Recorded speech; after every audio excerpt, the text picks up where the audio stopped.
Gizarte, ekonomi eta ingurugiro arloan getxok dituen erronkei aukera egin eta baita udal kudeaketa, gardentasuna, parte hartzea eta eraginkortasuna sakontzea ere ditugu gobernu hitzarmen honen ildo nagusiak.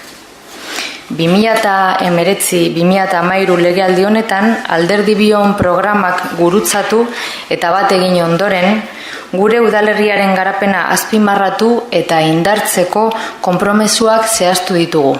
Hona hemen batzuk. Zerbitzu publikoaren modernizazio eta hobekuntza. Udal aurrekontuen onespenerako eta sostengarritasun ekonomikorako bermea. Etorkizuneko getxoren irudi nagusia izango den aporen aldeko jarrera. Etxebizitza publikoa, garapen ekonomikoa edota ikerkuntza eta berrikuntzaren aldeko ekitasmoak bultzatu. Hala nola, 2019-2023 eperako legealdiaren plana prestatzea.